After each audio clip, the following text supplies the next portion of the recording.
পশ্চিমবঙ্গের পাশের রাজ্য বিহারে বিজেপি জোট সরকারের ফরমান, খোলা বাজারে মাংস বিক্রি নিষিদ্ধ, অমান্যে পদক্ষেপ, হুঁশিয়ারি উপমুখ্যমন্ত্রীর, সমালোচনায় বিরোধীরা। ভোটের প্রচারে ফের রাজ্য জুড়ে রথযাত্রায় বিজেপি। দোলের পরদিন রাস্তায় নামবে 10টি পরিবর্তন রথ, 5টি যাবে উত্তরবঙ্গে, 5টির অভিমুখ হবে দক্ষিণে।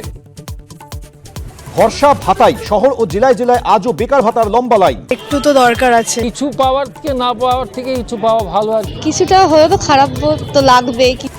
মুখ্য সচিবকে বারবার তলব, স্বরাষ্ট্র সচিবকে ভিন রাজ্যে দায়িত্ব, এবিপি আনন্দে কমিশনকে নিশানা মুখ্যমন্ত্রীর। হোম সেক্রেটারিকে ডেকে পাঠিয়েছে। আরে আমার গভর্নমেন্টে চলবে কোত্থেকে? তথাকথিত রাষ্ট্রপতি শাসন চলছে, এসআইআর নিয়ে একযোগে বিজেপি ও কমিশনকে আক্রমণ মুখ্যমন্ত্রীর। সুপার পাওয়ার দেখাচ্ছে, সব অফিসারদের থ্রেট করছে। তুমি ডিএমদের বলছো, আমি যা বলবো তাই শুনতে হবে। ওয়াই? পুলিশের বিরুদ্ধে টাকা তোলার অভিযোগ, ভিডিও ভাইরাল। ময়নার বিজেপি বিধায়ক অশোক দিন্দাকে নোটিশ পুলিশের, থানায় হাজিরার নির্দেশ, শুরু রাজনৈতিক তরজা। ফাইল ডাকাতি থেকে লজিক্যাল তরজায়, বিধানসভার ভোট কড়ানার দরজায়। কেউ মন্দির করে, কেউ দেখে বাবরি, শেষে কার ফাঁকা প্লেট, কার পাতে রাবড়ি, যুক্তিতক্ক। সন্ধ্যে 7টা।